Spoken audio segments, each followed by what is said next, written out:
Okay, this may be the best war we never won. We were so massively outgunned in this war, it was ridiculous. They had 11 TH-10s to our 6. It really was just sick.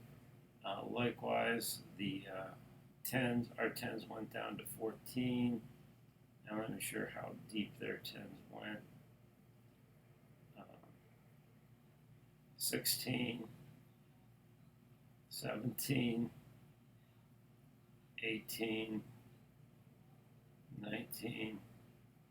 Yeah, so I mean, massively outgunned. We were probably a 25-point underdog in this war, and we ended up tying it. Just really an outstanding war. So here in the top city, Mark, 49%. And really, he'd have had it. He tried to drop his king and queen together. The king dropped, the queen didn't, and that was it. Really, we absolutely would have won the war here if it wasn't for an interface problem. So, really an amazing result. City 2, dude came in, got 43%. This was late in the war. This actually got us the tie. Had a number of single target infernos and had some trouble with his wizards there. So I'll just kind of do a quick replay there, and you'll see what happened with the wizards. So yeah, here he is up front doing a quad quake, gets the golems in, everything's going well, gets the wizards out, and then the wizards, instead of going up the gut, just kind of start wandering off to the side. He lost a lot of wizards early, and that was pretty much it. Same city, exact same layout here on city 3, but he did get this one with pretty much the same attack. So quad quake came down in there, golems in, and in this case, the wizards tended to move a little bit more up the gut. The golems took the brunt of the giant bombs, went through, and here, so he only got 43% on number 2. Here he's at 46%, and then just cleans up with the archers. So same attack, just didn't quite work out. Here we have Zane. So he hit this target early, and really, I really was amazed at how well we did versus the TH-10s in this war.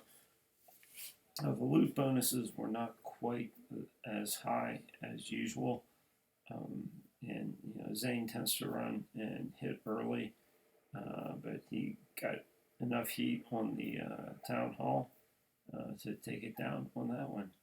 And then City 5, who hit that one? Oh yeah, I know that guy. Yeah, so this was me. I ran dragons twice. I think Reaver ran dragons twice.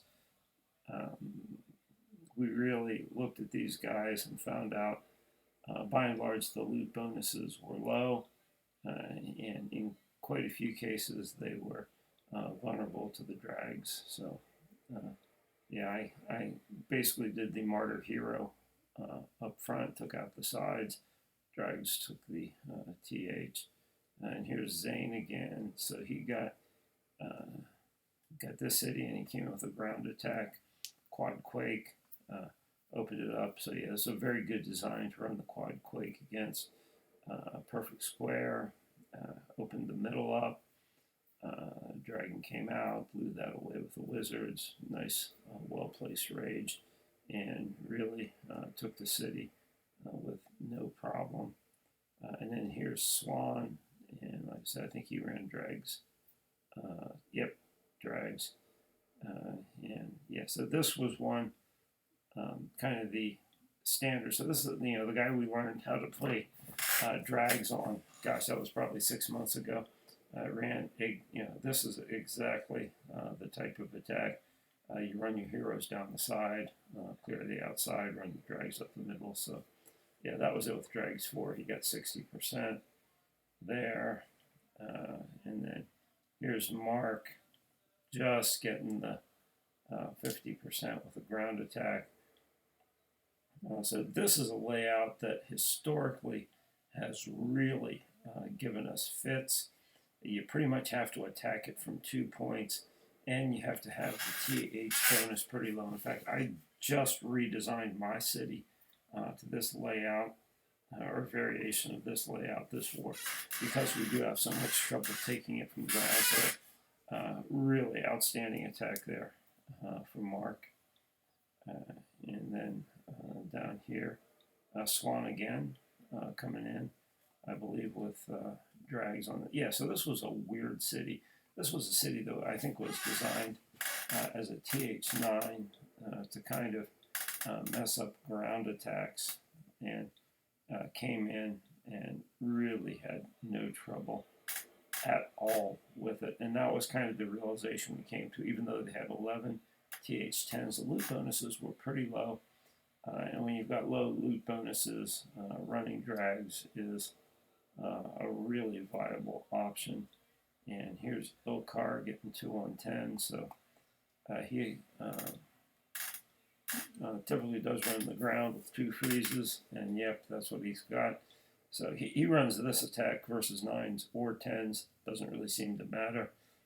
He just kind of adjusts the target, had a hound in the clan castle, not a problem. There goes the TH, and ran right through the city.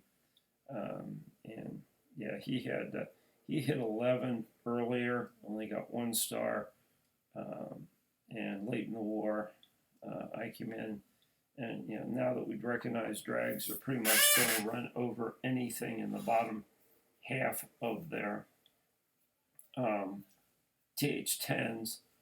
That was an easy cleanup. That did put us ahead there for a second, but they came back, tied it, then went ahead, and the dude came in and got the tie at the end with his 1 star on City 2. I was really trying to get 3 stars on here. I dropped a haste right there near the end. I had one of my dragons on that last air defense, and really that one, that could have been the winner there had I figured out a way to get 3 on that one. So anyway, so 12 Justice got to 72%. Whoop came in 56% on that, just covered it. So here's Justice at 84%. So these, if you're up above 80, you really solid attack. So yeah, he's running Lavalunians here versus a city that has the crossbows and ground mode. Quite reasonable approach. Has a dragon in there, probably drag 5 sitting in a CC as a cleaner. Didn't quite get all of it. That Tesla there really, and that Wiz Tower were pretty much it in the end. But he got 3/4 of the city and made a good run on it.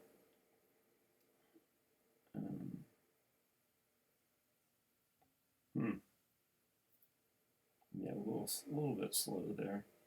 RZA at 54%, Zarya at 68%. TJ was here over 80% also, so we'll see how this went.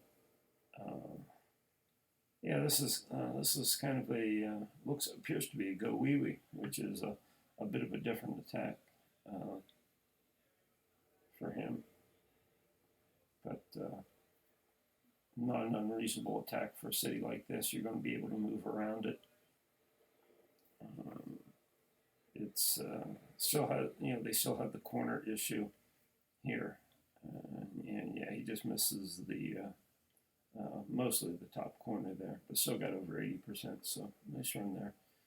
These 80% runs turn into 90% runs, and 90% turn into 100, as you'll see here, where TJ does pick it up. So walls aren't quite as bad, but actually kind of to some degree a similar layout, although he's running air here. So good on you for that. The clans that really pound us seems to be people work on one type of attack and stick with it. We tend to run multiple attacks and try and figure out the attack that's going to be the best on any particular city. So here, obviously, TJ figured it out and ran it pretty straightforward. And I recall this comment late in the war where somebody mentioned on 17, they said, if you're in lava bombing on 17, it'd be a pretty straightforward 3-star. But, we were already deep into the war in 19.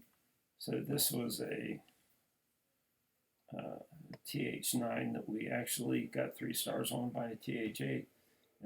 And I may have commented on this one early. I said it looked like this was one that an 8 might be able to get. And Matt came in and knocked it out with Callie. So still one air defense there. So this is going to be close, really close. But there, he's got it. And I knew it was a 3-star attack, but yeah, it was well played. So that was it on that one. And then we cleared everything else below that. So Hassoon dropped down and cleared 20 late.